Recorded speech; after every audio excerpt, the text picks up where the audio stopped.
Let's talk about cooling as a service. Where did this originate from? What is it? How is it going to benefit the market? Well, initially, what I was finding is when I was getting quite excited from an engineering point of view and talking to people that was saving energy, and I would get, as an engineer, I would get right into the engineering and I would start talking about psychometrics and algorithms, and sometimes that would lose people, and they struggled to get as excited as I was doing about it. And so we kind of stepped back and thought, well, what's important to people, and what's really important is not necessarily the what's going on in the back of house, the engineering. So I always say that good engineers, you don't even notice they're there, because if you go into a building and the temperature is fine, you don't even think about what's going on in the back of house.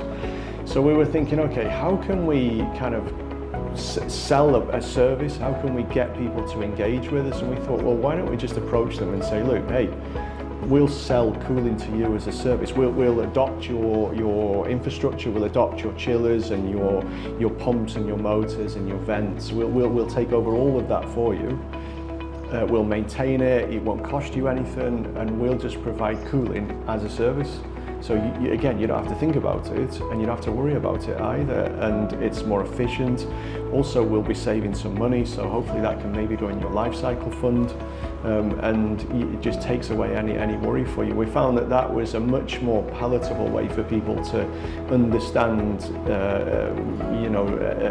energy efficiency and things like that. So do you invest in the capital infrastructure of such buildings? We can, yeah, there's a few different ways you can do it, and then there's a bit of in between. So we could either, the two simplest ways to think about it is we could either come and say, hey, listen, we can make your building much more efficient. It will cost you $1 million dirhams, but you'll then save 25% over the next 10 years. That's a very simple way of doing it. You might say, well, I don't want to spend any money, I don't have the capital funds, and we say, okay, well, what we'll do then? A lot of people would not want to spend a lot of money. So we'll spend the money, we'll pay the $1 million dirhams, and what will happen is out of the savings, we'll take a percentage of the savings to return our capital, and we'll make a small margin as well for the service. But that relieves the clients from a lot of capital expense. Yes, it does. It does. And you take that off their shoulders. Yeah. But again, like I said, so that was you're right, that was the model that really captured the attention of our clients mostly, because they didn't have to spend any money, but they also needed to be aware of the engineering behind it and the payback model and all that kind of stuff, which then sometimes got a little bit much for them to absorb. So instead, we just approached them and said, hey, how about we just provide cooling as a service? Here's what we'll do. We'll provide cooling back to you at 75% of the cost that you're currently paying, and it won't cost you any money. How about that?